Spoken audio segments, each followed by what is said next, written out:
So if you want those things that I mentioned in the beginning to overcome your spiritual and emotional troubles, have closer, happier, more satisfying relationships, they have greater self-confidence and less self-doubt, making it easier to make decisions and to lead a more, a more relaxed, calm, peaceful way of being, then you must realize that there's only one way for this to happen, and that's by receiving affirmation. So if you are affirmed, but not affirming, in order to help others overcome their spiritual and emotional troubles, you can read books by Conrad Bars. I'll go through them really quickly. This one's not even in print anymore, I found out, but it should be in 2011.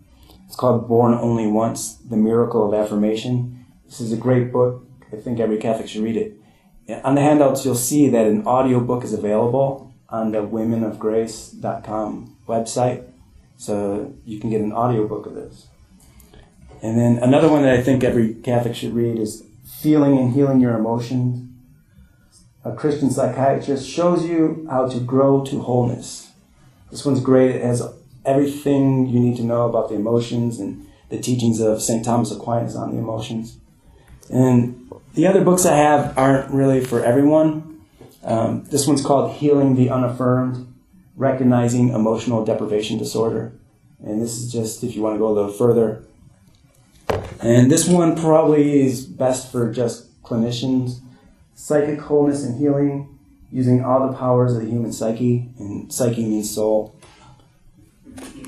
And this one's, each book I mentioned is increasingly more difficult to read. So this one's really tough. Another thing you can do if you want to learn how to affirm others and do affirmations and not denials is seek the help of an affirming other who can guide you. The example I like is Father Benedict Rochelle. Does anyone know? You know who that is? Anyone else? No. Some people might know him from EWTN, but he just has a real warm heart. And just find someone who really you can look up to mentor you. Another way is to go to a Catholic Christian affirmation therapist to teach you how to affirm others better. Now, what actions can the unaffirmed do? Really, the unaffirmed can do non-actions.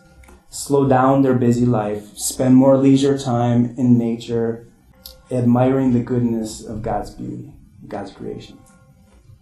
And it would be good to read Born Only Once.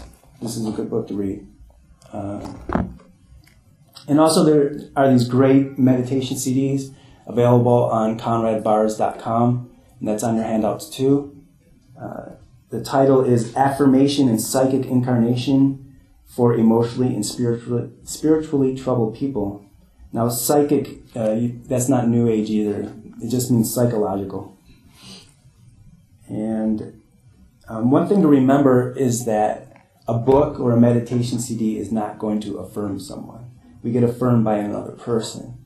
So once again, what can the unaffirmed do is pray and trust in God and wait for God to send someone who is affirming into your life. And of course, like I said, if after hearing this talk you think I'm an affirming person that you would like to affirm you, you could set up an appointment with me.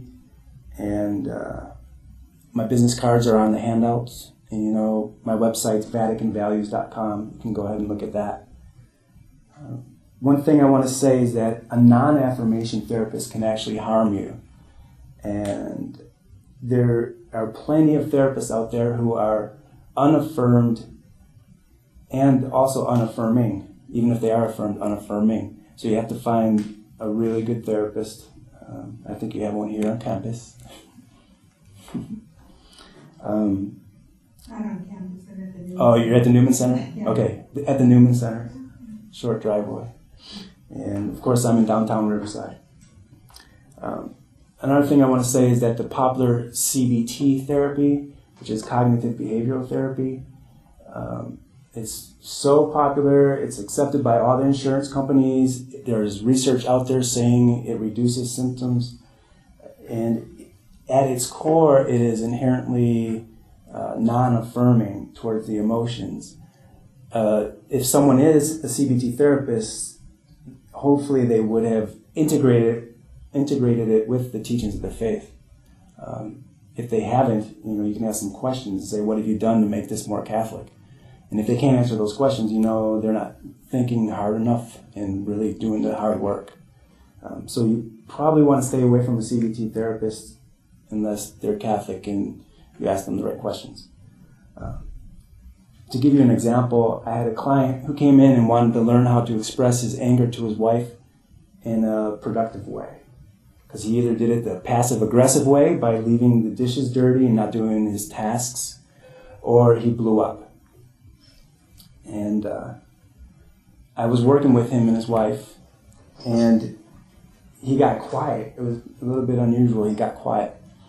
And I asked him, what's going on? And he said, I'm having these negative thoughts. And I know that's a buzzword from CBT therapy, negative thoughts. He had been to therapy before, had been taught about these negative thoughts.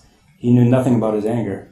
So I asked him what some of these negative thoughts were, and he started saying all these things about his wife that you would say if you were angry. So I said to him, I don't want to, put my thoughts and ideas onto you, but if I was thinking that about my wife, I'd have to say I felt angry. Are you angry? And he's like, I don't know. How do I know if I'm angry? And then I said, well, you check your body. What are you feeling in your body? And we found a layer of shame that was covering up his anger. Because shame is like a wedge that stops you from feeling and being in touch with your body. And it was going all the way back to something that happened with his father, when his father had shamed him for the way he expressed his anger when he was younger. And we had to remove that shame and move forward. But this is how that was left there. He had been he had been in a psychiatric hospital before that and had not received proper attention and teaching about his emotions. So it's just, these teachings of Comrade Bars, we need to get this out there. And there's so much the lay people can do to affirm one another. So I really encourage you to read these books. And that's all I have right now. Thanks for having me. I forgot to say it. Thank you.